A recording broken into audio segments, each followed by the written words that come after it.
Buenos días a todos, bienvenidos.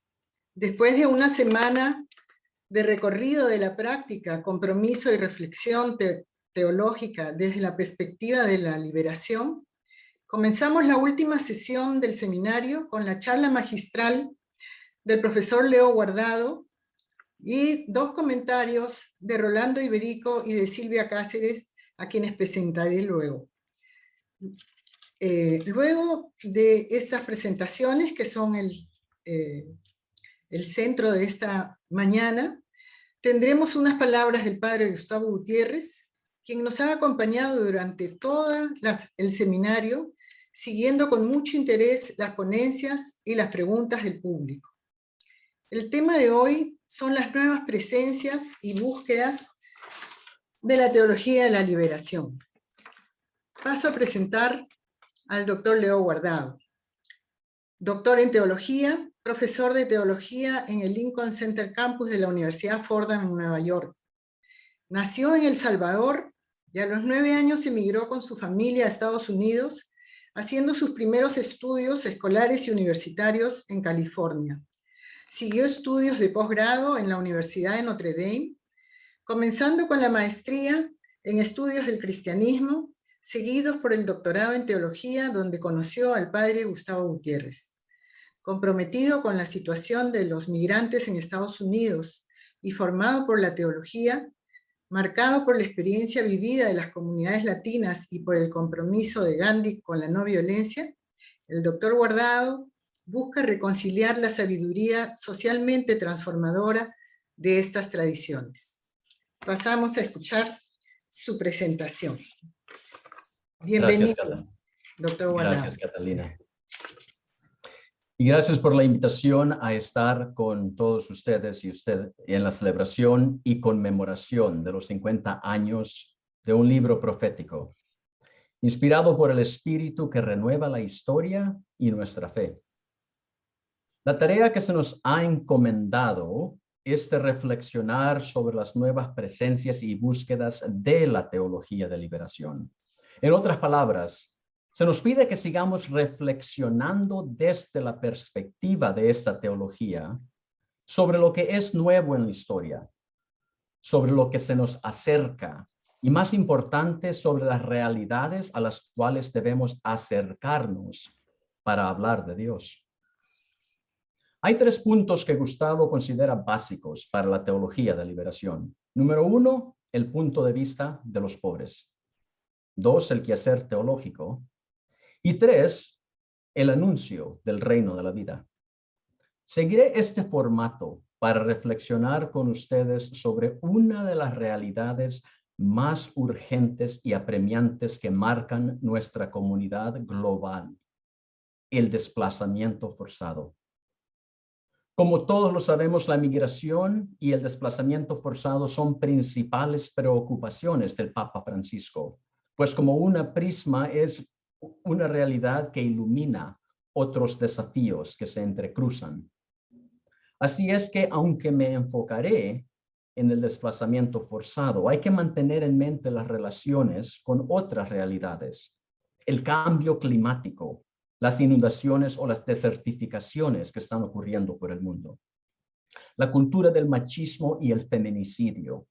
El desplazamiento forzado no se trata necesariamente de una presencia nueva en la historia, ni de una presencia nueva en la teología de liberación, pero la magnitud de esta presencia, que ya se acerca a los 90 millones de desplazados en el mundo, nos invita a un proceso de contemplación, de escuchar, ver, tocar esta realidad, para seguir haciendo teología a su luz y proclamando al Dios de la vida que quiere que todos tengan vida. Es desde la perspectiva de estos pobres desplazados y perseguidos por todo el mundo que quiero pensar con ustedes en este momento de recompromiso que hemos vivido esta semana. Hace un mes la Iglesia Global conmemoró la Jornada Mundial del Migrante y del Refugiado, y el texto que el Papa Francisco escribió para la ocasión invita a la Iglesia a soñar juntos y juntas sin miedo, con un nosotros cada vez más amplio. Francisco termina su texto con las palabras del libro del profeta Joel, donde en medio de una gran agitación social, política y religiosa, Dios dice: derramaré mi espíritu sobre todo ser humano. Sus hijos e hijas profetizarán. Sus ancianos tendrán sueños y sus jóvenes visiones. Gustavo, en su libro El Dios de la Vida, comenta estos versículos del profeta diciendo lo siguiente: sin sueños, sin proyectos, sin utopía, la historia permanece inmóvil, muerta. Gustavo sigue: el espíritu es vida. Su presencia en los creyentes hará que hablen en nombre de Dios, es decir, que profeticen. Inspirándome en estas palabras de Gustavo y de Francisco, que se han vuelto en ecos de cada uno, quiero hablar de los sueños de los pobres y de los fragmentos rotos de esos sueños. Sueños que reflejan una chispa divina que anima e infunde vida a la historia, iluminándola lo suficiente para que un pueblo siga caminando hacia el horizonte que nosotros que trasciende las fronteras que dividen a la humanidad y que justifican tanta matanza en este mundo. Quiero hablar de nuestros sueños y visiones como iglesia, los sueños y visiones que llevamos en Dios y que son llevados por Dios. Pero hablar de sueños y visiones es también dar cuenta de las pesadillas, del mal que acecha y asfixia la vida. Pero por último quiero hablar de la esperanza, de una iglesia que pueda vivir más allá de las divisiones de la modernidad. Deseo que esta charla lleve, como dice Gustavo, el sabor de nuestro saber, porque como comunidades desplazadas lo llevamos en el tuétano de nuestros huesos, en los traumas de nuestra carne, en la memoria que se niega a entregar el futuro a quienes nos harían daño, con la complicidad, indiferencia o el silencio de la iglesia. Soñar con una iglesia que es liberada hacia Dios y hacia el prójimo. Soñar con un pueblo portador de la presencia salvadora de Dios en la historia es soñar con una iglesia que siente y piensa y actúa en comunión con todas nuestras comunidades que luchan por vivir, que soportan la persecución a diario, que son mal comprendidas, no reconocidas, rechazadas y expulsadas de la humanidad y de la iglesia misma. El sueño de una iglesia que siente y piensa y lucha con todos los que sufren, no contra ellos o ellas, es el sueño de una iglesia pascual que vive, que muere y sana con ellos y ellas, y que es y está presente en el desplazamiento de la vida. La alegría de Gustavo es que se siga haciendo teología, que se haga teología sobre las realidades que siguen cambiando. Y pues con eso empiezo. Procederé en 3 partes, como Gustavo nos ha enseñado a todos. Parte primera, el punto de vista de los pobres, testimonios encarnados. Ernesto y Vicente, 2 migrantes centroamericanos, 2 poetas sociales, para usar una frase reciente de Francisco, tuvieron la oportunidad de expresar su realidad en una casa del migrante en Coahuila, México, unos días antes de intentar cruzar la frontera. Empiezo con la poesía, porque como nos recuerda constantemente Gustavo en sus obras, es el lenguaje más propicio para hablar de Dios, para hacer teología. Ernesto y Vicente escriben: Señor, aún no tengo mi visa ni pasaporte. Señor, llévame contigo al cielo. Soy un migrante, no me cobres cuota. Señor, ayúdame. Nuestro camino es una cacería sangrienta. Nuestra sangre cubre las tierras mexicanas. Nuestro destino, un secuestro y dolor para nuestras familias. Señor, aún no tengo mi visa ni pasaporte. Señor, llévame contigo al cielo. Soy un migrante, no me cobres cuota. Señor, Llévame en un tren rumbo al cielo y no me preguntes si tengo visa. No me asaltes, no me golpees. Solo eso te pido. Como un salmo bíblico, las palabras de Ernesto y de Vicente son palabras que nos llevan a la frontera de la vida y de la muerte, donde la fe es a la vez agonía y esperanza, donde se cuestiona el sentido mismo de la existencia, pero donde sin embargo se aferran a un Dios que los puede liberar de una existencia infernal. Nosotros reunidos acá como migrantes y como latinoamericanos venimos de una cultura que está marcada por los lamentos del poema. Como dicen ellos, nuestro camino es una cacería sangrienta. Nuestra sangre cubre las tierras. Nuestro destino, un secuestro y dolor para nuestras familias. Se puede decir que somos un pueblo resiliente, pero eso es una forma elegante de decir que nos hemos visto obligados a sobrevivir.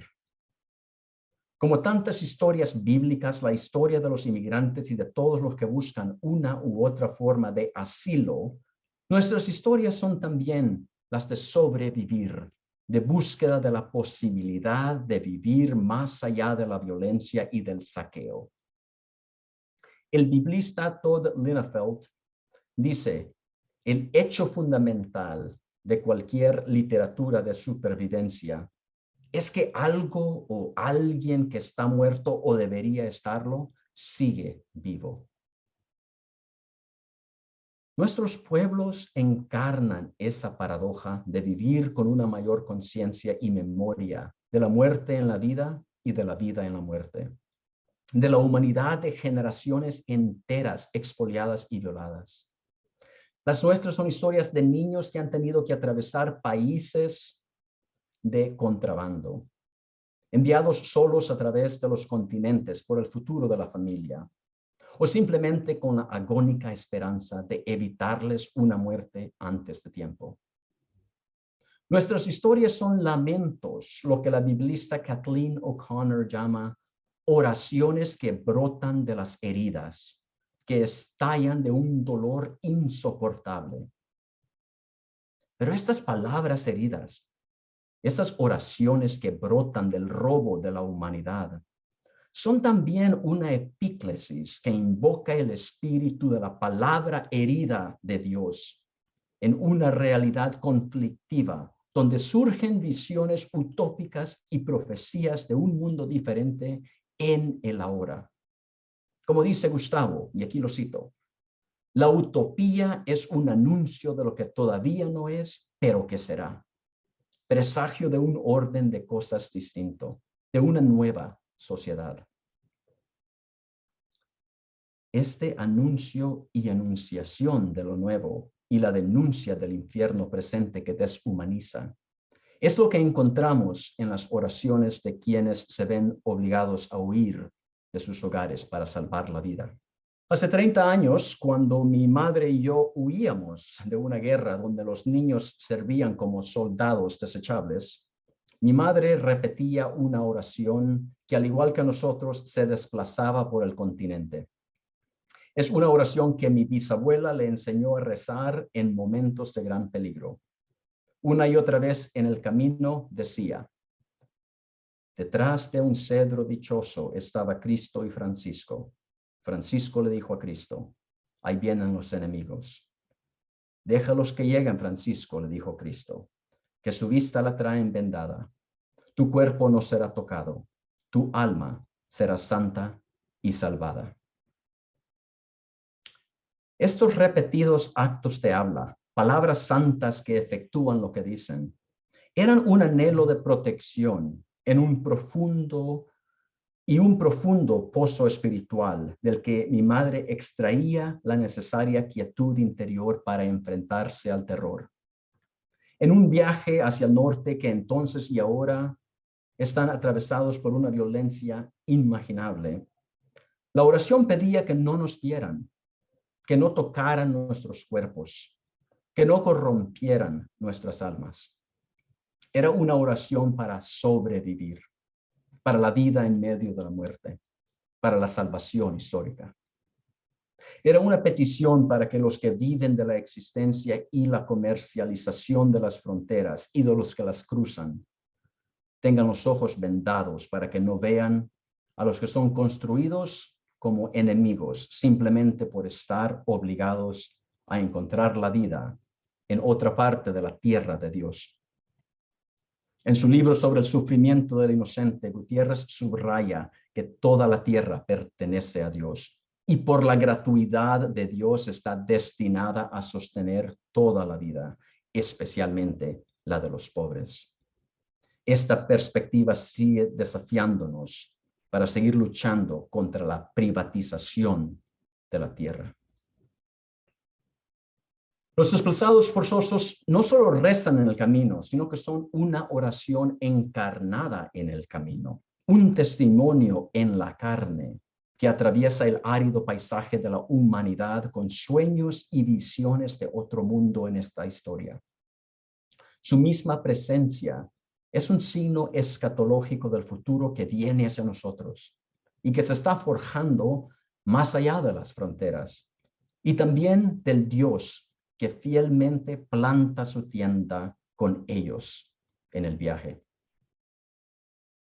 El mes pasado habrán visto en las noticias internacionales la comunidad de haitianos que cruzaron el Río Grande entre México y los Estados Unidos y que fueron acorralados bajo un puente en el lago de Texas.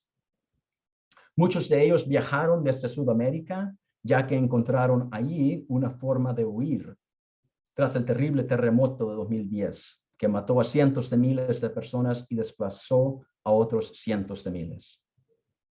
Los requisitos de visado más flexibles de algunos países sudamericanos hacen que Sudamérica sea un punto de entrada para los solicitantes de asilo transcontinentales que acaban viajando hacia el norte a través del tapón del Darién, una peligrosa selva sin carretera que divide a Panamá y a Colombia, y que los migrantes cruzan sobre todo a pie. No se sabe cuántos mueren allí cada año, pero este año 2021 se han recuperado más restos humanos de la selva que en ningún otro año. Esos cuerpos o restos humanos se colocan en bolsas para cadáveres con una nota de plástico con los detalles que se conocen de ellos. Pero la mayoría de las etiquetas dicen simplemente desconocido, desconocida. Estas personas desconocidas son depositadas en fosas comunes, lo cual es un fenómeno que sigue multiplicándose por todo el mundo. Las personas que sobreviven llegan a Panamá y son procesadas por agentes de la patrulla fronteriza panameña, una agencia financiada en mayor parte por los Estados Unidos.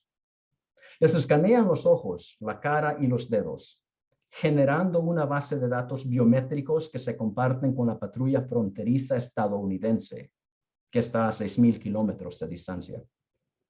Como un panóptico y con la ayuda de las principales empresas tecnológicas de nuestro mundo, la patrulla fronteriza estadounidense puede observar, seguir e interrumpir patrones de migración en todo el mundo, presionando a los países que se encuentran en el camino y que pueden alterar o detener a los solicitantes de asilo.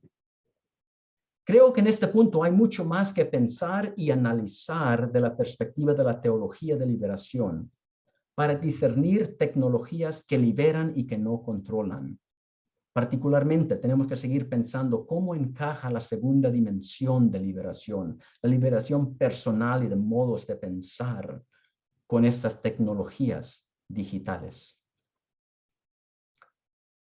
Con la presión de los Estados Unidos, los gobiernos de Sur y de Centroamérica participan en los intentos de interrumpir el viaje de los solicitantes de asilo, dando lugar a campos de detención en toda la región, algunos de los cuales se denominan eufemísticamente centros de albergue. El politólogo David Scott Fitzgerald califica estos intentos de impedir el tránsito como prácticas de enjaulamiento, destinadas a imposibilitar las solicitudes de asilo. Lo que se presenció el mes pasado en la comunidad de casi 20,000 haitianos que llegaron a la frontera de Estados Unidos es nada menos que lo que llamé antes un testimonio en carne y hueso, una narrativa encarnada de resistencia y liberación. En medio de un experimento colonial blanco que desea poner a los solicitantes de asilo en jaulas, que los considera propiedad que puede ser azotada y que prefiere exterminarlos a tener que convivir permanentemente con ellos en un nosotros, como dice el Papa Francisco. La continua llegada de comunidades en busca de asilo es el correlato del expolio histórico de Europa y de Estados Unidos, que han llevado y siguen llevando a cabo en el sur global.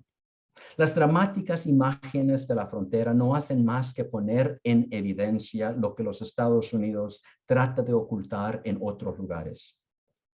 A mediados de los años 90, cuando las comunidades de haitianos también intentaban llegar a los Estados Unidos, la respuesta fue encarcelarlos en Guantánamo y más de 40,000 haitianos fueron llevados allí a la fuerza, a una liminalidad abisal que siempre ha sido el reverso, la pesadilla de la construcción de la modernidad.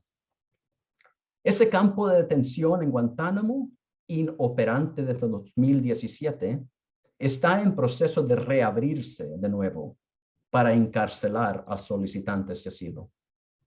Actualmente más haitianos, sudamericanos, asiáticos, africanos y centroamericanos intentan viajar al norte, pero el ejército mexicano intenta contenerlos en Tapachula, justo en la frontera con Guatemala.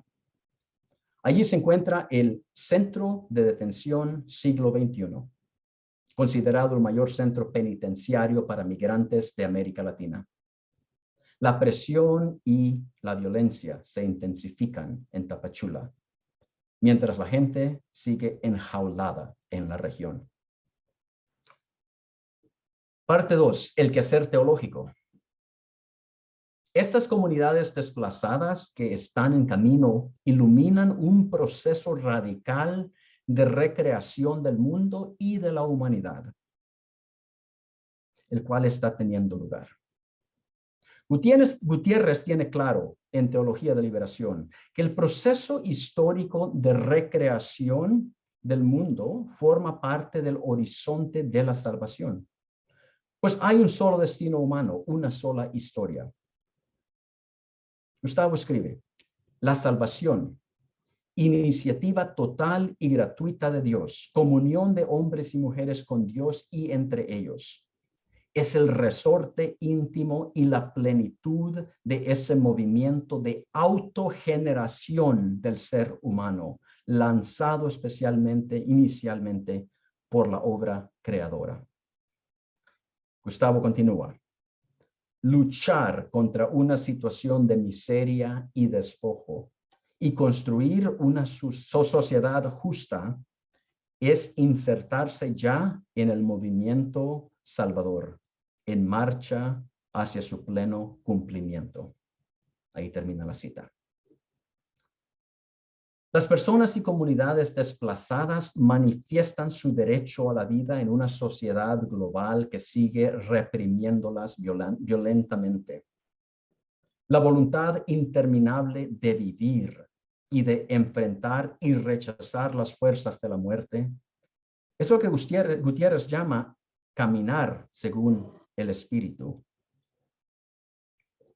En un modo similar, el teólogo John Sobrino habla de una santidad primordial que describe como un anhelo de vivir y sobrevivir en medio de grandes sufrimientos, la decisión y el trabajo de hacerlo posible, con una creatividad sin límites, con fortaleza, con constancia, desafiando innumerables dificultades y obstáculos. Las víctimas sobrevivientes del desplazamiento forzado, los pobres de la historia, son aquellos que sobreviven a pesar de la muerte y que revelan en su propia lucha por la vida al Dios de la vida, que señala el camino que debemos seguir. Este caminar según el Espíritu es el tipo de santidad encarnada que también se revela en las madres de los migrantes desaparecidos que cada año realizan un viaje hacia el norte desde Centroamérica, con la esperanza de localizar a sus hijas e hijos que tuvieron que huir, pero que nunca se volvió a saber de ellos. Su rechazo colectivo de dejar de buscar a sus hijos e hijas es un eco a esa trágica y santa tradición que sobrevive en las escrituras judías y cristianas. La de Raquel llorando por sus hijos y su pueblo exiliado y deportado, negándose a ser consolada. La lógica de este santo deseo de la vida, hecho históricamente presente por todos los que luchan por la vida, incluso hasta la muerte, es una lógica que solo es posible entenderse con vistas a un horizonte mistagógico del amor gratuito de Dios y con la conciencia de que estamos ante una realidad sacramental que los poderes del mundo han ilegalizado más allá del reconocimiento, pero que sin embargo es una realidad que lleva a Dios y es llevada por Dios a través de fronteras que matan. Las comunidades que luchan por la vida revelan, santifican y transforman la historia y a los seguidores de Cristo. En su documento para el Día de Migrantes y Refugiados, Francisco comienza su mensaje con el deseo de señalar un horizonte claro para nuestro camino común en este mundo, que pueda evitar lo que él llama una autopreservación egoísta a costa de los otros, los que buscan la vida. Francisco habla de un horizonte de salvación que está marcado por un nosotros al principio y un nosotros al final, con el misterio de la muerte y resurrección de Cristo en el centro de esta historia. Como Cristo, el presente de esta historia está, en las palabras de Francisco, roto y fragmentado, herido y desfigurado. Yo creo que esto es válido no solo para la sociedad en general, sino también para la comunidad de la Iglesia. ¿Quién paga el precio de los nacionalismos e individualismos radicales que marcan nuestra vida eclesial?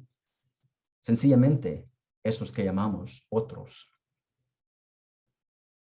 Una iglesia marcada más por el nacionalismo que por la universalidad ya no es iglesia católica. Lamentablemente, aquí en los Estados Unidos estamos viviendo el peligro de convertirnos en una iglesia de los Estados Unidos, en lugar de una iglesia en los Estados Unidos. Una iglesia al servicio de la idolatría de la seguridad nacional en lugar de estar en comunión con las víctimas que sobreviven la violencia del Estado.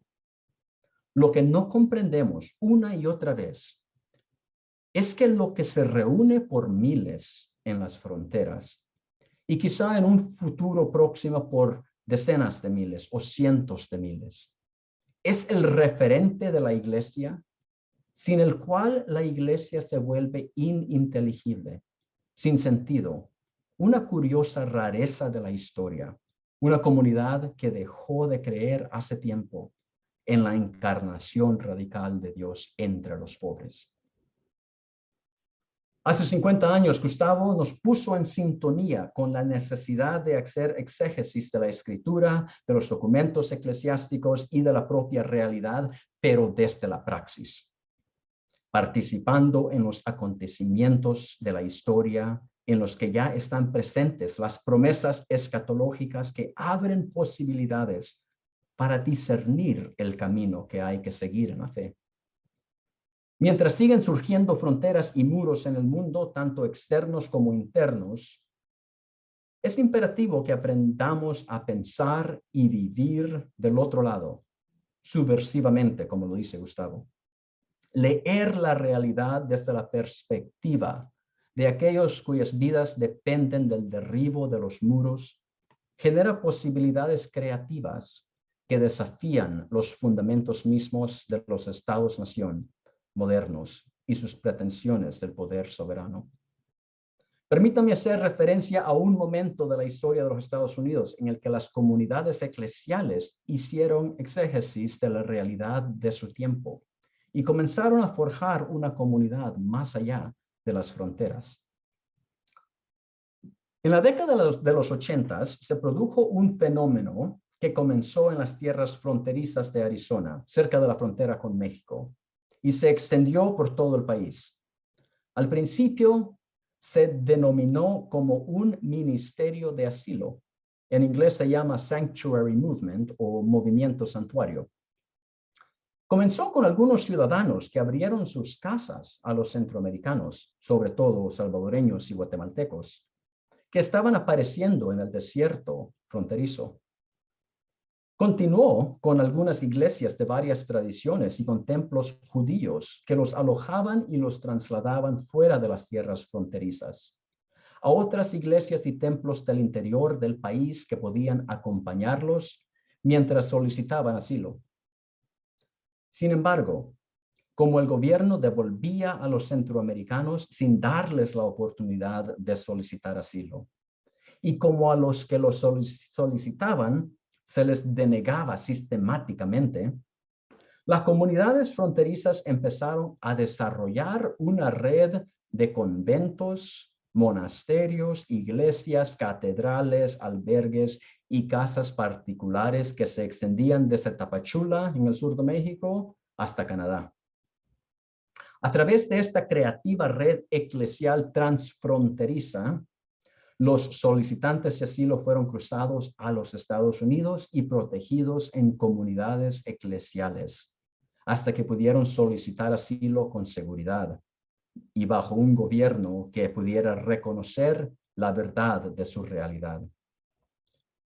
Desgraciadamente, solo unos pocos obispos católicos apoyaron públicamente este ministerio que duró cerca de 10 años. Pero el pueblo de Dios, que como Gustavo y otros nos recuerdan, es un sacramento de salvación, el pueblo de Dios estuvo dispuesto a pagar el precio de su testimonio de fe. Como una iglesia global, tenemos una invitación vigente a superar el miedo, una invitación a la comunión a través y más allá de las fronteras y de los nacionalismos que nos alienan tras los muros de la falsa seguridad. Sin embargo, de momento, creo que nos falta la imaginación eclesial global capaz de soñar los sueños de los pobres, de ver sus visiones de un mundo transformado, donde los poetas sociales como Ernesto y Vicente no tengan que rezar, Señor, ayúdame. Nuestro camino es una cacería sangrienta. Nuestra sangre cubre las tierras mexicanas. Nuestro destino, un secuestro y dolor para nuestras familias. Para los que vivimos en los Estados Unidos, en países europeos, en Australia y en otros lugares donde los desplazados son llevados a cárceles y deportados, debemos preguntarnos qué historia de la iglesia se escribirá en el futuro. La propia razón de la iglesia, la inteligibilidad de la iglesia, está reuniéndose en las fronteras, tocando las puertas, buscando refugio, y como pobres, traen la posibilidad de nuestra salvación. Tercera parte, el anuncio del reino de vida. El sueño de una iglesia pobre que es de y para los pobres es el sueño de una iglesia liberada para vivir su vocación más radical como comunidad sacramental que hace presente, que encarna en la historia la presencia liberadora y salvífica de Dios al responder a situaciones concretas de muerte. Gutiérrez dice claramente que para la iglesia, y aquí lo cito, que para la iglesia no siendo un fin en sí, lo que importa es su capacidad de significar la realidad en función de la cual existe, fuera de la cual no es nada. Para los sectores dominantes y privilegiados de los Estados Unidos, incluidos los sectores eclesiásticos, El sueño de una iglesia pobre para los pobres lo ven como una pesadilla ilegal que viene del sur, una visión reprimida desde el envés de la historia y desde el más allá de las fronteras que han ayudado a construir para mantenerlos fuera.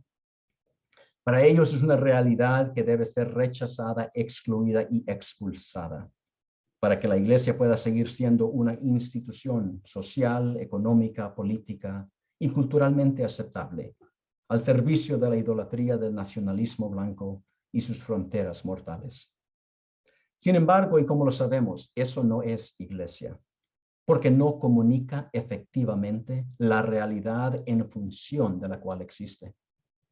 Como dice Gustavo, al final de la verdad los hará libres. Y aquí lo cito: pensar teológicamente en una iglesia de y para los pobres desplazados y perseguidos, proclamar el reino de la vida en relación con la realidad del desplazamiento humano forzado que se agudiza cada año, es soñar y tener visiones con estos sobrevivientes sobre su propia libertad hecha carne. La práctica de los gobiernos de tratar a los desplazados como animales de caza, de enjaularlos por todo el continente, de enviarlos a otros países para no tener que darles asilo, son un tipo de macroexperimentos políticos y sociocientíficos que ayudan a las naciones a refinar sus estrategias para continuar con los legados antinegros del colonialismo y el despojo de vidas como la propiedad.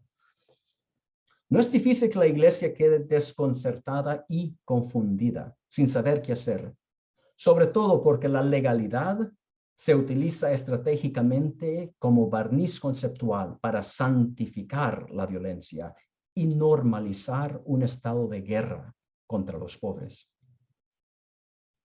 Pero no hay una respuesta eclesial creíble sin centrarse en las necesidades y los sueños de los que están en el camino, en la frontera, y ya entre nosotros, que encarnan ese santo anhelo de liberación y salvación con Dios en su lucha por sobrevivir. La realidad del desplazamiento forzado nos invita a un horizonte teológico para imaginar creativamente más allá del estancamiento eclesial en el que nos encontramos, donde las fronteras del Estado-Nación parecen convertirse naturalmente en las fronteras de la iglesia también. Soñar y tener visiones de una iglesia que comunique la salvación de manera comprensible, que se entienda, requiere una lógica eclesial diferente que no refleje el Estado-Nación y sus fronteras, sino la comunión de Dios y la humanidad. Las palabras de Gustavo de hace 50 años, de que ofrecer comida y bebida hoy es una acción política, eso adquiere un nuevo significado en un país como los Estados Unidos, en el que dar comida, agua y refugio a los migrantes que cruzan el desierto puede significar 20 años de cárcel por conspirar contra el Estado. Si dar comida y agua es un acto político, pues también es un acto salvífico. Literalmente, salva. Pero ¿hasta qué punto aceptará la iglesia el conflicto que supone dar comida y agua, y mucho menos refugio y protección contra la persecución de la nación? El futuro nos dirá. Pero uno de los regalos, de los muchos regalos que nos hizo Gustavo hace 50 años, fue su capacidad para situar la realidad del conflicto y la confrontación dentro del seguimiento de Jesús. Lo citaré extensamente porque sus palabras captan muy bien lo que está en juego para la iglesia 50 años después, cuando intentamos responder a una nueva presencia en la historia desde la perspectiva de la teología de liberación. Gustavo dice sobre la conversión. Aquí lo cito. Se trata de una ruptura con nuestras categorías mentales, con la forma de relacionarnos con los demás, con nuestro modo de identificarnos con el Señor, con nuestro medio cultural, con nuestra clase social, Es decir, con todo aquello que trae una solidaridad real y profunda con aquellos que sufren, en primer lugar, una situación de miseria e injusticia. Solo así y no en pretendidas actitudes puramente interiores y espirituales, surgirá la humanidad nueva de entre los escombros de la humanidad vieja. Además, podemos decir que solo así surgirá una nueva iglesia de los escombros de la vieja, en la que seamos capaces de encontrar y compartir la paz de Cristo en medio del conflicto. La iglesia está llamada a la conversión, no lejos de los conflictos y enfrentamientos, sino en medio de ellos, con el sabor y el saber de todos los que luchan por la vida. Es bien sabido que allí donde una iglesia se acerca a los pobres, también se convierte en objetivo de una represión brutal. Pero si queremos tener una iglesia creíble, no puede dejar de existir siempre en esa frontera entre la vida y la muerte, donde se encuentra la santidad. La valentía de seguir a Jesús requerirá recordar y hacer presente a los muchos que ya han dado su vida por amor en toda América Latina. Algunos conocidos por nosotros, pero la mayoría desconocidos y desconocidas. Ellas, desfiguradas por la violencia, solo serán reconocidas por Dios, para quien los vivos y los muertos están siempre presentes. En la conclusión de hablar de Dios desde el sufrimiento del inocente, Gustavo presenta una versión de la pregunta que aparece en todos sus escritos, la pregunta que ha guiado su vida y la cual hemos mencionado varias veces esta semana. ¿Cómo proclamar la resurrección del Señor allí donde reina la muerte, en particular la de niños, mujeres, pobres e indígenas, la de insignificantes de nuestra sociedad? Cada respuesta a esta dolorosa pregunta debe tener su propio acento, pues debe responder a los contornos de la muerte y la vida en cada tiempo y lugar concreto. En el fondo, la pregunta es una invitación gratuita que toda persona y comunidad que desea seguir a Jesús debe afrontar. En esta celebración de nuestro Maestro y amigo y de sus santos sueños, he intentado dar una respuesta que lleva el acento de mis comunidades desplazadas con las que camino. Quiero dar las gracias a Gustavo por darnos una teología para pensar con los nuevos desafíos de la historia, donde encontramos a Dios. Muchas gracias. Muchas gracias a ti, Leo, por esta presentación. Hablar de sueños, proyectos y utopía para dar vida a la historia desde la palabra profética, explorar los diferentes saberes y sentimientos que permiten expresar la fe y la esperanza en medio del sufrimiento, de la lucha de los pobres, en los migrantes abandonados pero no solos.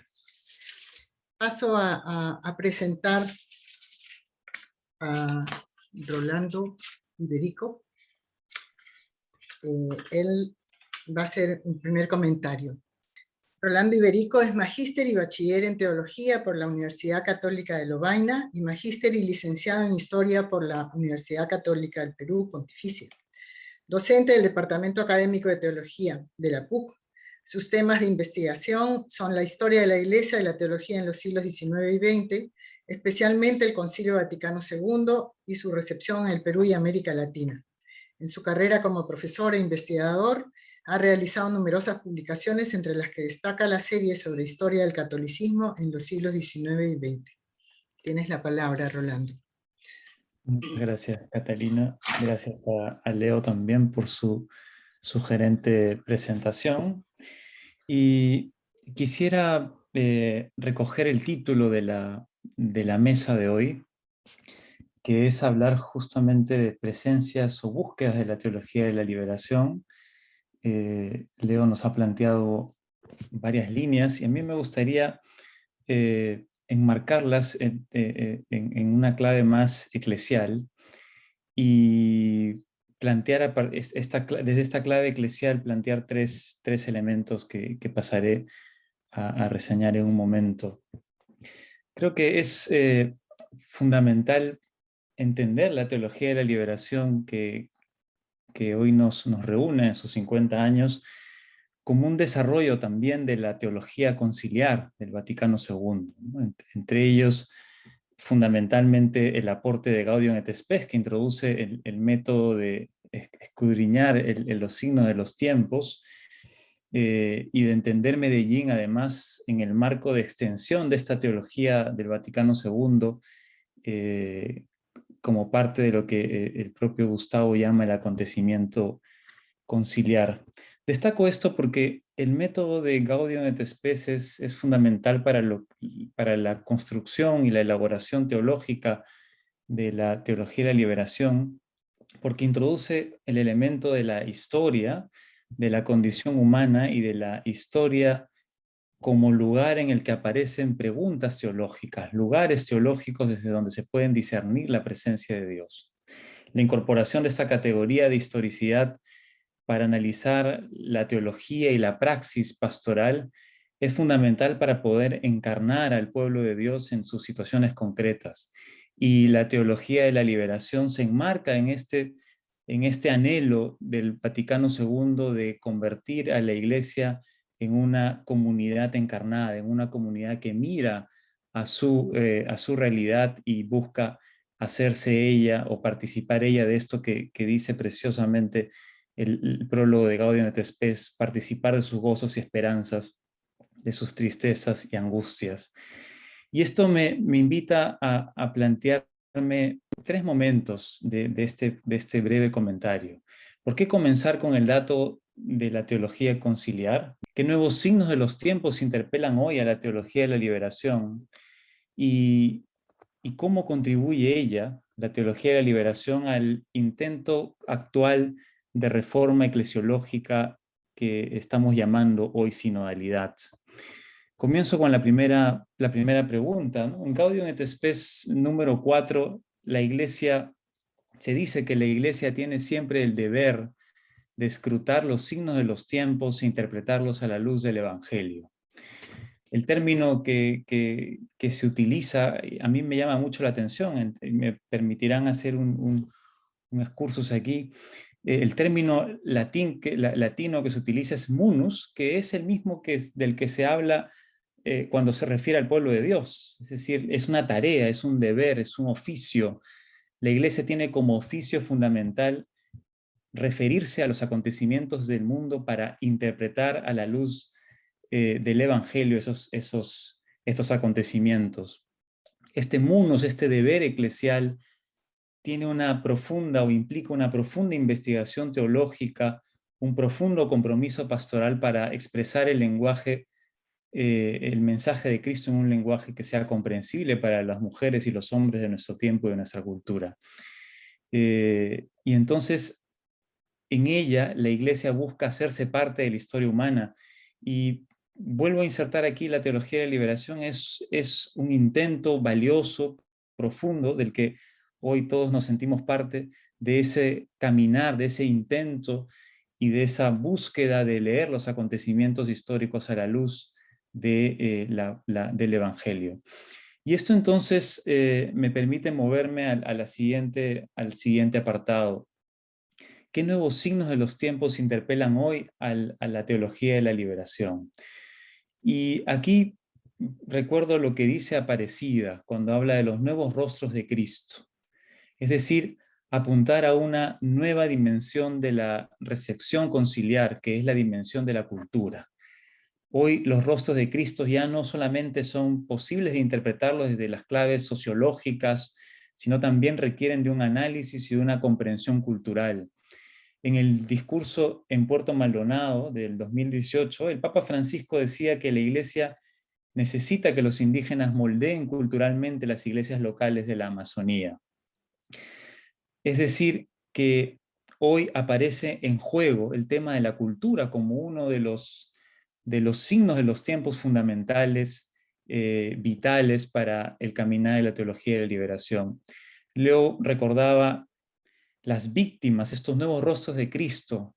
Yo añadiría las culturas indígenas, la desigualdad, la cultura neoliberal, que nos plantea profundas preguntas sobre nuestras nuevas concepciones antropológicas, sobre las relaciones humanas que se construyen a partir de esta cultura neoliberal, pero también nuevos actores culturales y sociales como la comunidad LGTB, las comunidades queer, pero también desafíos intraeclesiales como el clericalismo, los límites propios de la eclesiología jerárquica y también los límites propios de la relación entre teología y magisterio.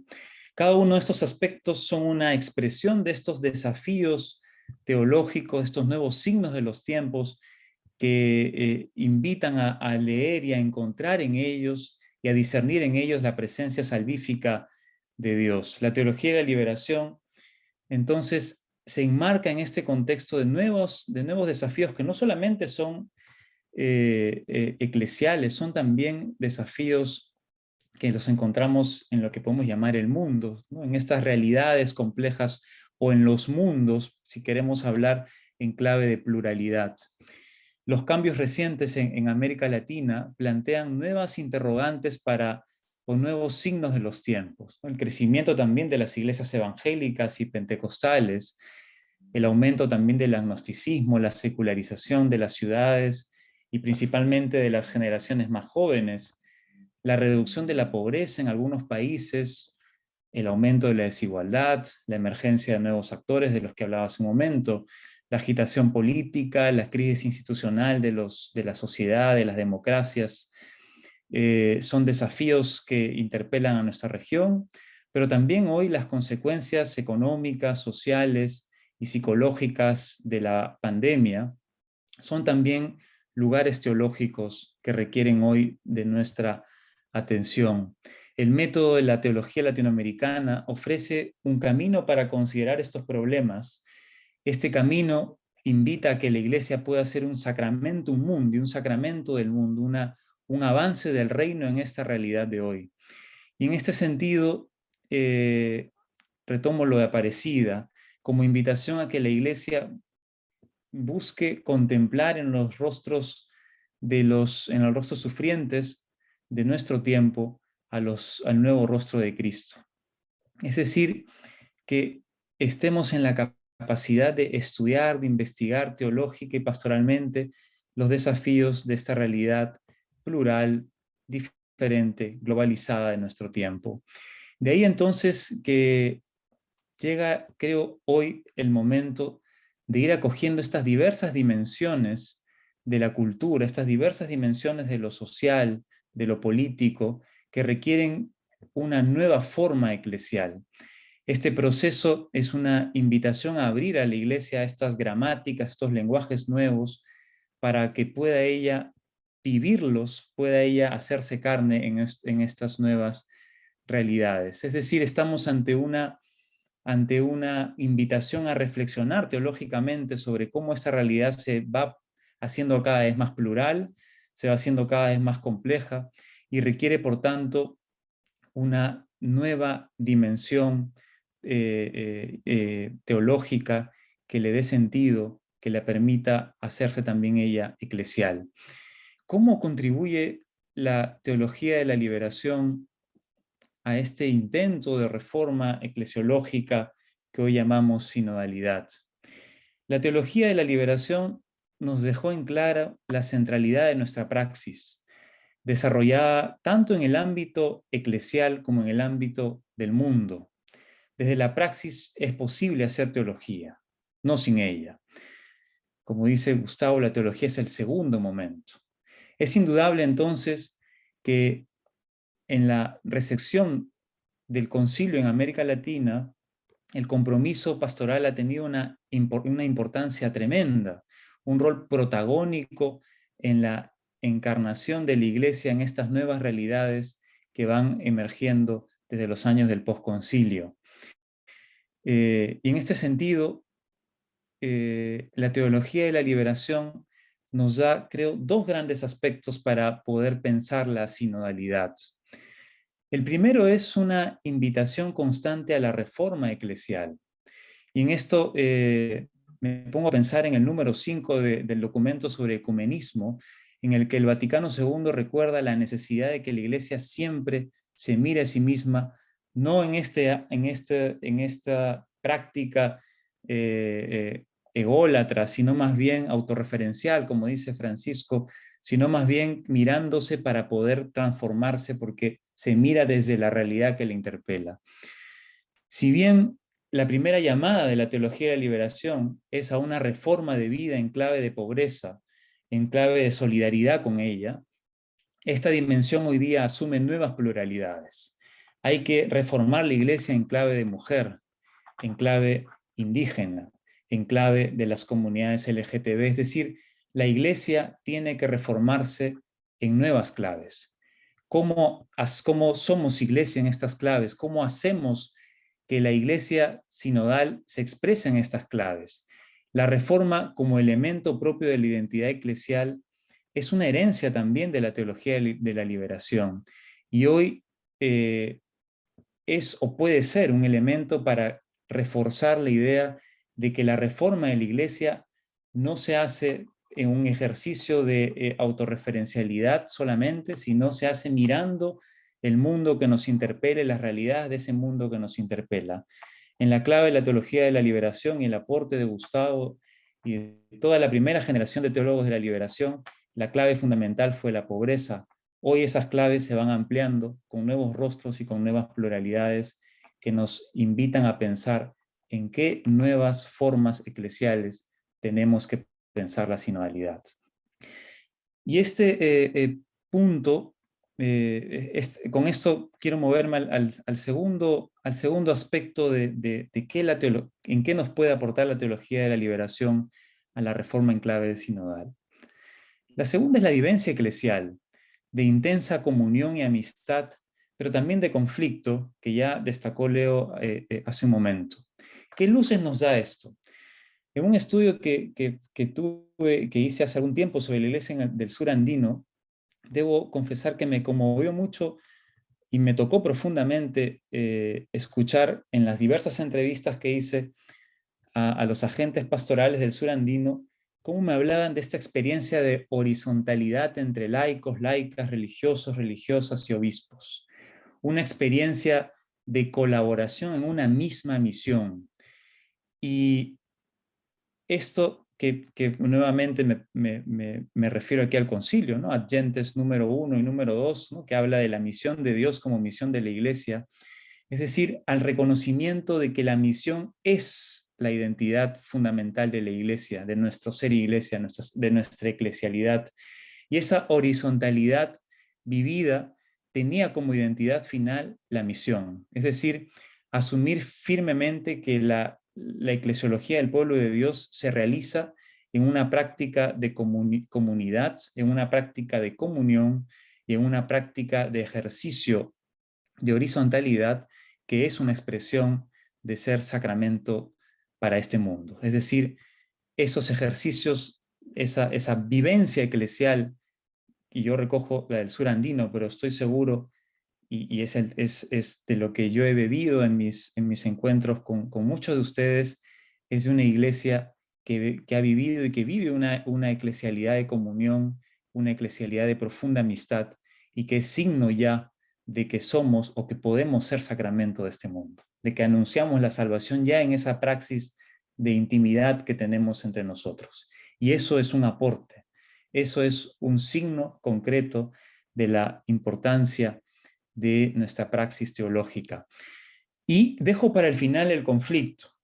El camino de la teología de la liberación ha estado marcado también por conflictos intraeclesiales, de eso sabemos mucho. Las notificaciones, las sanciones a algunos teólogos, estas investigaciones sumarias también de la Congregación para la Doctrina de la Fe, represiones de obispos, etc. Diversos conflictos intraeclesiales, pero también conflictos con el mundo, es decir, la práctica eclesial que se encarnaron en las diversas comunidades de la teología de la liberación también fue ocasión de conflicto con el mundo. Y de eso nos hablan los diversos mártires de la iglesia latinoamericana. Una teóloga, Judith Gruber, dice que tenemos que hoy día pensar la teología del disenso para pensar la sinodalidad. Y me atrevo a decir que la teología de liberación es una teología del disenso, es decir, es una teología que introduce un desafío al cuerpo eclesial, pero también al mundo, mediante la visibilización de los invisibles, de los que viven en la muerte hoy. Emergida la teología de liberación que emerge en la década de los 70, en 1971, con la obra de Gustavo, emerge en este encuentro con la modernidad que se abre con el Vaticano II, también abre la teología de liberación la puerta a la pluralidad, a este mundo, a este nuevo mundo que va emergiendo, el que podemos llamar posmoderno, modernidad tardía, y diversos términos allí. Y esta pluralidad que emerge implica entonces que hoy día tenemos que visibilizar a estos invisibles en plural y en mayúsculas. Es decir, que tenemos que integrar la vida de estos varios otros en el relato eclesial. Y eso también hoy puede significar conflicto. El conflicto entonces se constituye en la oportunidad que tenemos como iglesia de incorporar, de hacer cuerpo, de hacerlos parte del cuerpo eclesial a estos no sujetos de la historia, tanto de la iglesia como de la historia del mundo. Y eso produce conflicto. De esta manera entonces, la teología de la liberación ha puesto, y creo que hoy debe seguir poniendo sobre la mesa, dejándose interpelar por esta pluralidad de la cultura, del mundo, que hoy va emergiendo también en nuestro continente, debe seguir poniendo sobre la mesa a estos otros, a estas otras, que pueden y seguirán generando conflicto porque abren nuevas posibilidades de ser iglesia. Hoy, en el marco de la sinodalidad, me pregunto cómo abordaremos el conflicto. ¿Estamos listos para asumir esta pluralidad eclesial? Creo que la teología de la liberación es una invitación a resistir la tentación de institucionalizarnos fácilmente en el discurso de la unidad y la armonía eclesial. La teología de la liberación es una invitación a incorporar a los demás y a cuidarnos de que la institucionalización solo será posible, y aquí entra el factor de la utopía, y con esto quiero cerrar, solo será posible cuando estos otros pobres, mujeres, indígenas, etcétera, pertenezcan y estén plenamente incorporados al cuerpo de la Iglesia y al cuerpo del mundo. Muchas gracias. Muchas gracias, Rolando. Nos has abierto, seguimos abriendo las nuevas presencias y búsquedas en la teología de liberación,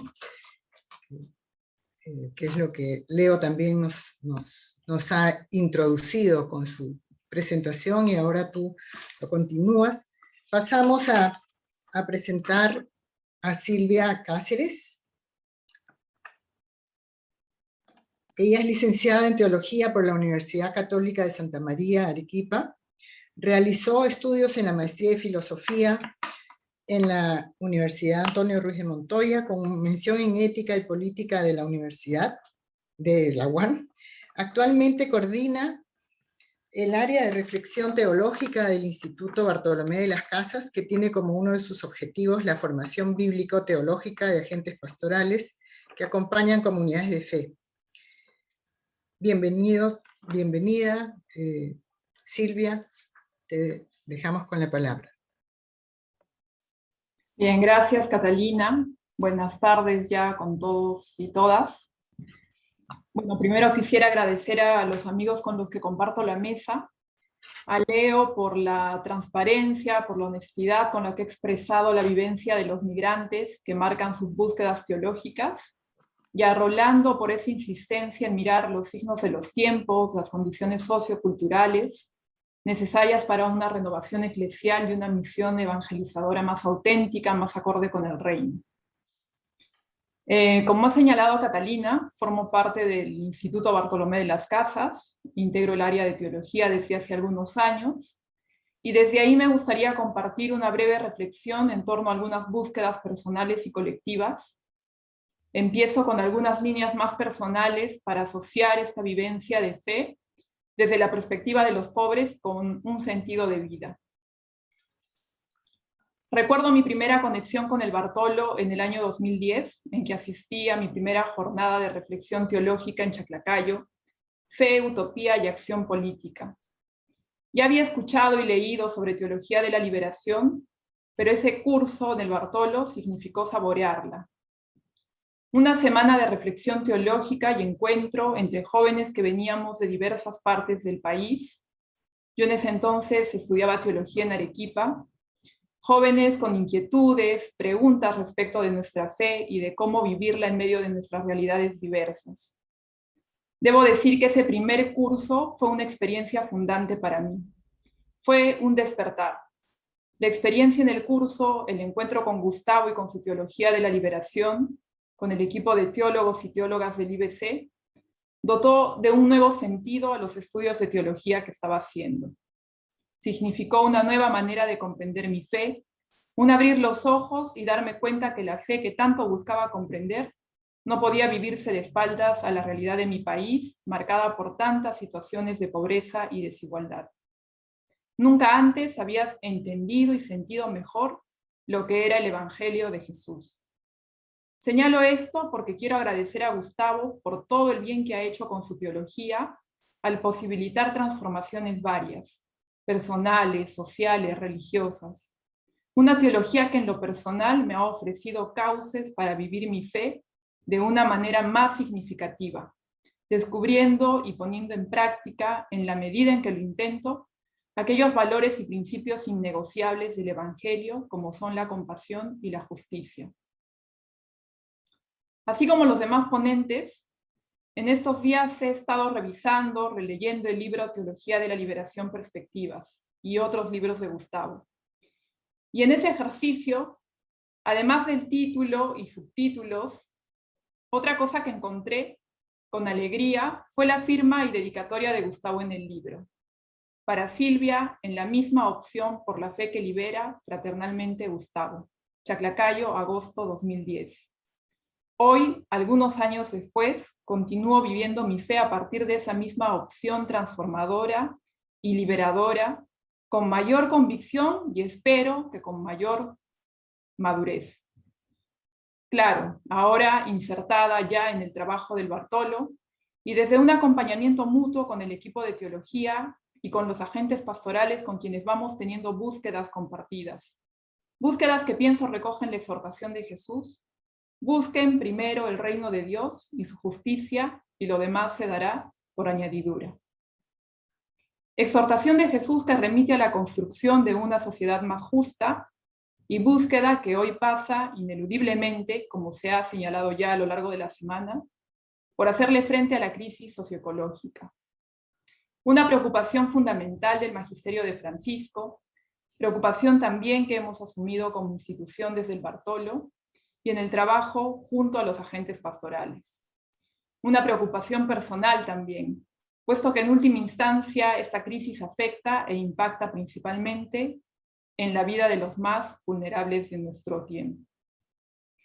Siguiendo los tres ejes fundamentales de una teología de la liberación que Leo acaba de recordar en su ponencia, 1, el punto de vista del pobre, 2, el quehacer teológico, y 3, el anuncio del reino de vida, me atrevo a señalar de manera breve algunos puntos que dan pistas o luces para abordar la crisis socioambiental en clave liberadora.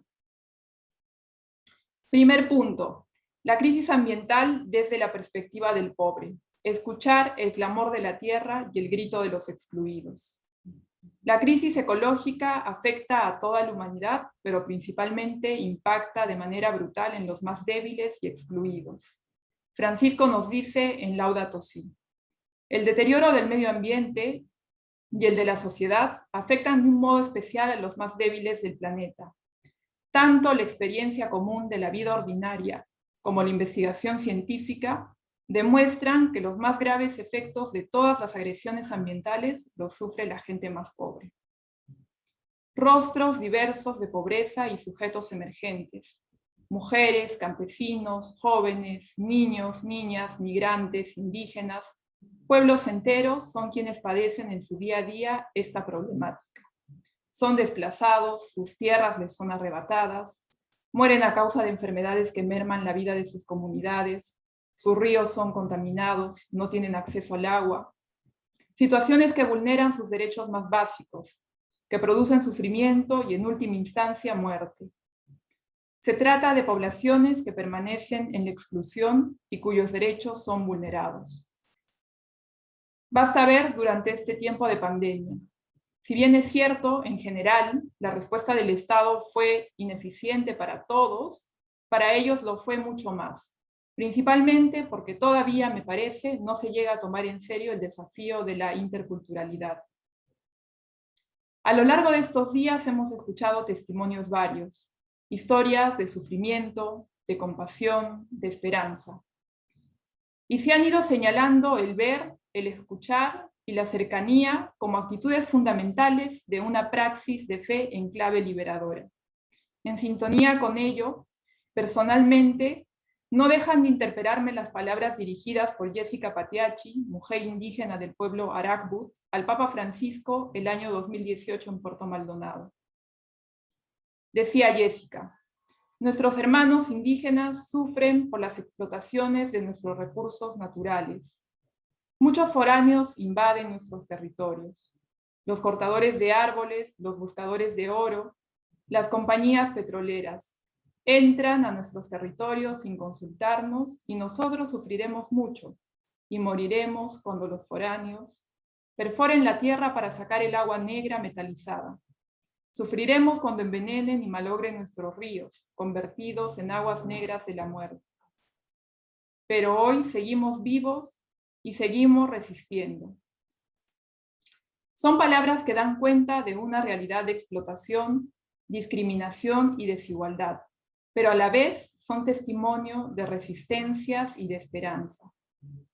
Salvaguardando las diferencias y complejidades, se podría hacer una analogía con los pueblos desplazados de El Salvador, de los que nos contaba Leo. Pueblos que arrastran esa paradoja de vivir con una mayor conciencia y memoria de la muerte en la vida y de la vida en la muerte, de la humanidad de generaciones enteras expoliadas y violadas. Esta situación de muerte, opresión, es el punto de partida, el lugar de donde surgen los discursos teológicos de liberación. Cito la frase de Desmond Tutu, a la que hace referencia Gustavo en Hablar de Dios. Toda teología de la liberación, más que cualquier otro tipo de teología, surge del crisol de la angustia y los sufrimientos humanos. Surge porque el pueblo de Dios grita: Señor, ¿hasta cuándo? Oh Dios, ¿pero por qué? Toda la teología de la liberación proviene del esfuerzo por dar sentido al sufrimiento humano, cuando aquellos que sufren son víctimas de una opresión y explotación organizada, cuando son mutilados y tratados como seres inferiores a lo que son, personas humanas creadas a imagen de Dios. Hoy, este sufrimiento se extiende a toda la creación. Como dice el texto de Romanos 8, la creación gime hasta el presente y sufre dolores de parto. Y no solo ella, también nosotros que poseemos las primicias del Espíritu. Nosotros mismos gemimos en nuestro interior, anhelando el rescate de nuestro cuerpo. Por ello, se hace urgente ir a la raíz, a las causas estructurales, que generan explotación de la naturaleza, deforestación, vulneración de los derechos, exclusión, sufrimiento y muerte. Francisco, en Laudato Si, ha señalado que la crisis socioecológica tiene como raíz la acción humana. Respecto de la Amazonía, ha señalado que las principales amenazas son el nuestro activismo y la fuerte presión por grandes intereses económicos que apuntan su avidez sobre el petróleo, el gas, la madera, oro, monocultivos agroindustriales. Por otra parte, la amenaza contra sus territorios también viene por la perversión de ciertas políticas que promueven la conservación de la naturaleza sin tener en cuenta el ser humano, y en concreto a las comunidades y personas que viven en la Amazonía.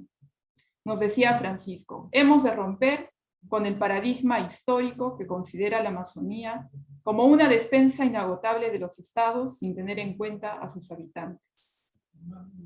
Paso al segundo punto: actualizar el quehacer teológico desde la propuesta de una ecología integral.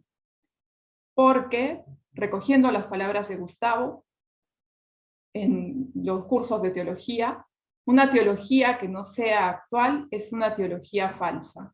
La teología exige un diálogo permanente con el tiempo presente. Y enuncio la propuesta de Francisco de una ecología integral. Cuando se habla de medio ambiente, dice Francisco, se indica particularmente una relación, la que existe entre la naturaleza y la sociedad que la habita. Esto nos impide entender la naturaleza como algo separado de nosotros, o como un mero marco de nuestra vida. Estamos incluidos en ella, somos parte de ella y estamos interpenetrados. No hay dualismos. Por un lado la naturaleza y por otro lado el ser humano, la cultura. Somos naturaleza. Las razones por las cuales un lugar se contamina exigen un análisis del funcionamiento de la sociedad, de su economía, de su comportamiento, de sus maneras de entender la realidad. Dada la magnitud de los cambios, ya no es posible encontrar una respuesta específica e independiente para cada parte del problema. Todo está interconectado. Lo relacional viene a ser algo central. Es fundamental buscar soluciones integrales, dice Francisco, que consideren las interacciones de los sistemas naturales entre sí con los sistemas sociales. No hay dos crisis separadas, una ambiental y otra social, sino una sola y compleja crisis socioambiental. Y las líneas para la solución requieren una aproximación integral para combatir la pobreza, para devolver la dignidad a los excluidos y simultáneamente para cuidar la naturaleza. La ecología integral es un paradigma que desafía también a la teología. Cito un texto de Guillermo Kerber, uruguayo, doctor en Ciencias de la Religión, especialista en ecoteología, un texto que interpela a mi modo de ver el quehacer teológico. Dice Guillermo Kerber: entiendo la ecología integral como un nuevo paradigma en la educación teológica, en relación con la ecoteología. Hasta ahora, las cuestiones ambientales fueron abordadas no como teología prima, sino como cuestiones prácticas urgentes, es decir, como teología secunda, a ser tratadas en función de una teología desde arriba, basada en las fuentes teológicas fundamentales, bíblicas, patrísticas, sistemáticas, etc. Nuestra pequeña experiencia nos ha mostrado que una teología cristiana auténtica en todas sus disciplinas es permeada por la ecoteología. Me parece que esta afirmación de Kerber se corresponde y entronca con el método de la teología de la liberación. El acto primero, la contemplación, el compromiso, la práctica, la realidad, y luego el acto segundo, el discurso teológico. Tercer y último punto, anuncio del reino de vida. Solo señalo una frase corta y a modo de conclusión recojo como un desafío para todos, para todas, la invitación de Gustavo a mirar lejos. Y también retomando la propuesta de Francisco, desde una teología integral, para hacer posibles nuevos cielos y nueva tierra en los que habite la justicia. Gracias. Muchas gracias, Silvia.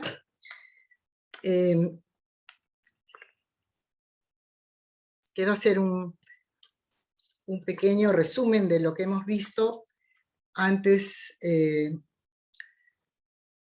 dar la palabra a Gustavo, que nos va a hacer un saludo y una presentación. Solamente recorrer los distintos temas que hemos seguido en esta semana, desde los orígenes de la teología de la liberación, no solamente en el Perú, sino en América Latina y en el mundo, partiendo de Vaticano II, la realidad latinoamericana, los cambios de los cuales hemos sido nosotros generadores y aportadores.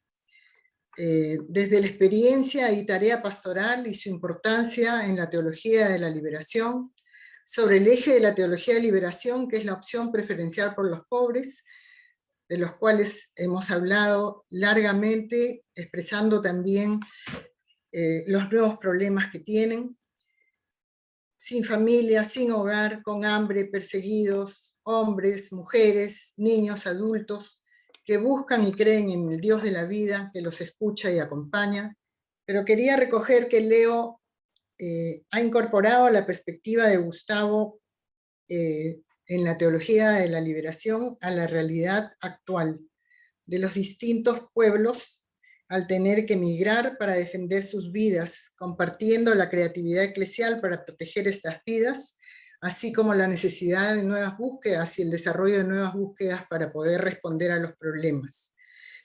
El sueño, quería mencionar 3 temas que él levantó: el sueño de una iglesia pobre para los pobres, que busca con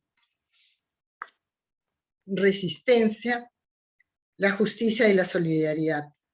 Una iglesia que encuentra su propia identidad y su opción por los desposeídos de la tierra. El sueño de que este pueblo sea reconocido, los proyectos y la utopía.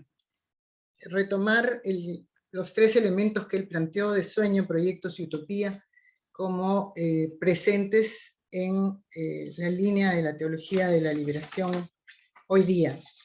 Rolando Iberico, tomar en cuenta la dimensión de la cultura como signos de los tiempos, la cultura de los pueblos indígenas, las sexualidades y nuevos desafíos eclesiales y en el mundo. Y cómo la teología de la liberación ofrece las bases también para repensar cómo enfrentar estos problemas. Así como Silvia, mirando la realidad desde actual, con experiencia y decisión, también con muchos problemas, pero también con testimonio y esperanza. Como las paradojas que vivimos hoy día, que vienen de la vida, la muerte y la opresión, son también puntos de partida para la liberación en estos tiempos, basándonos en la confianza en Dios que se mantiene en el que sufre, apelando por la justicia y el amor. Lo dejo acá y pasamos a escuchar las palabras del padre Gustavo Gutiérrez. Ante la situación del Perú, vuelvo a sentir la necesidad de llamar a la conversión al mensaje de Jesús.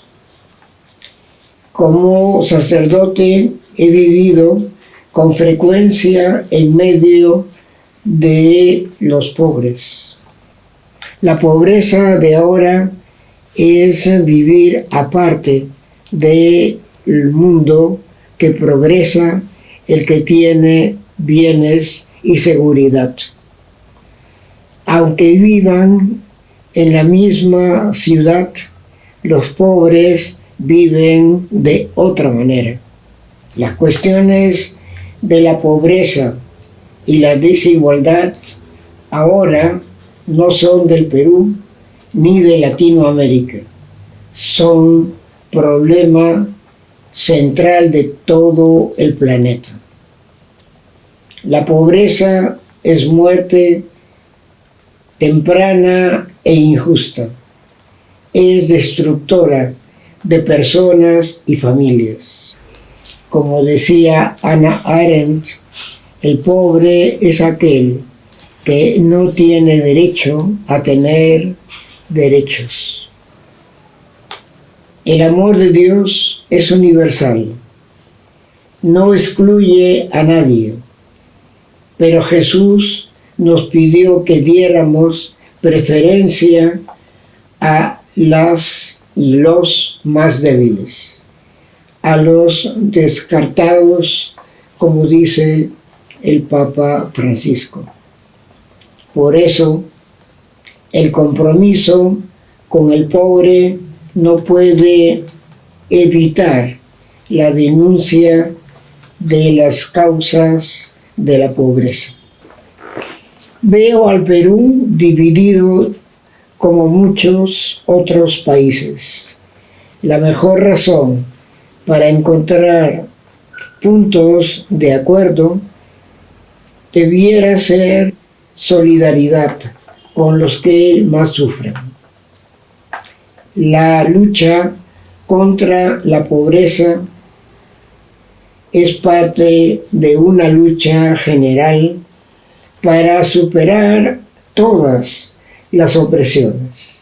Y entre ellas, la de la mujer es la más grave porque divide por la mitad a la humanidad. A mis amigos, muy especialmente, quiero decirles, vayamos a ese otro mundo en que viven los pobres. Hagamos más puentes de diálogo y de encuentro, solidario con ellos y ellas. Gracias por todo lo que han trabajado y por escucharme. Gustavo.